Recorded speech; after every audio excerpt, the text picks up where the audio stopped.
જિલ્લા કક્ષાએથી થયેલા આદેશ પ્રમાણે ભુજ નગરપાલિકા દ્વારા તેમની માલિકીની હોય તેવી જમીન પર દબાણ હટાવવાની પ્રક્રિયા હાથ ધરવામાં આવેલ છે।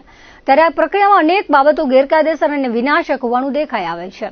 શેરી ફેરી અધિનિયમ મુજબ નગરપાલિકાએ શહેરની વસ્તીમાં 2.5% ફેરિયાઓને સર્વે કરવો જોઈએ, પરંતુ 2022 બાદ નગરપાલિકા દ્વારા સર્વે કરવામાં આવેલ એક પણ ફેરિયાને ફેરિયા કાર્ડ કે વેન્ડિંગ સર્ટિફિકેટ આપવામાં આવેલ નથી। નિયમ મુજબ 1 માસની નોટિસ આપવાની જોગવાઈ છે, પરંતુ અહીં એક જ દિવસની નોટિસ આપીને નગરપાલિકા કાયદાનું ઉલ્લંઘન કરી રહી છે। કહેવાતું દબાણ હટાવતી વખતે નિયમ મુજબ પંચનામું કરવું જરૂરી છે, પરંતુ આવું પંચનામું કરવામાં આવતું ન હોવાથી જપ્ત કરવામાં આવેલ માલ સામાનમાંથી કિંમતી માલ સામાન ચોરી થઈ જતો હોવાનું જણાઈ આવેલ છે। મૂળ મુદ્દાની વાત એ પણ છે કે આ દબાણો થતા હોય ત્યારે દબાણ શાખા ક્યાં કાર્યરત હોય છે તે પણ પ્રશ્ન છે। શું વધુ સમયની મુદત આપીને દબાણકર્તા સાથે વાર્તાલાપ કરીને ગરીબ શ્રમજીવી મધ્યમ વર્ગના લોકોની નુકસાની અને હેરાનગતિમાંથી ન બચાવી શકાય?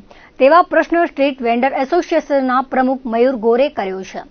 મુખ્ય અધિકારી ટીવીસીના અધ્યક્ષ છે એ સમિતિના નિયમો અને નિર્ણયોનું પણ પાલન કરતા નથી।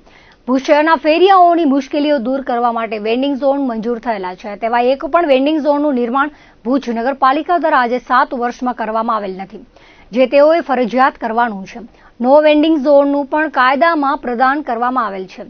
અનેક વેન્ડિંગ ઝોનની ડિઝાઇનો ટ્રાફિકની સમસ્યા નિવારવા માટેના ઉપાયો અને સૂચનો ફેરિયા સમિતિ અને સંગઠન દ્વારા વખત આપવામાં આવેલ છે, જેનું સ્થાનિકે કોઈ જ અમલીકરણ કરવામાં તમામ પ્રશાસન નિષ્ફળ નીવડેલ છે।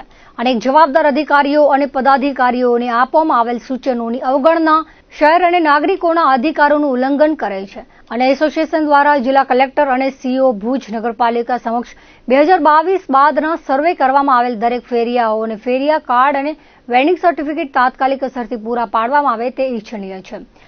જે વેન્ડિંગ ઝોન મંજૂર થઈ ગયેલ છે ત્યાં ફેરિયાઓનો નિયમ મુજબ જરૂરી સુવિધા સાથે સંબંધિત ફેરિયાઓનો વેન્ડિંગ ઝોનમાં સમાવેશ કરવામાં આવે। શેરી ફેરિયા અધિનિયમ 2014 અને શેરી ફેરિયા સ્કીમ 2018નું અમલીકરણ કરવામાં આવે। સિઝનેબલ વેન્ડરને મહત્વ આપવામાં આવે છે, જ્યારે સ્થાનિક અમારા જેવા ફેરિયાઓને બારેમાસ હેરાન કરવામાં આવે છે।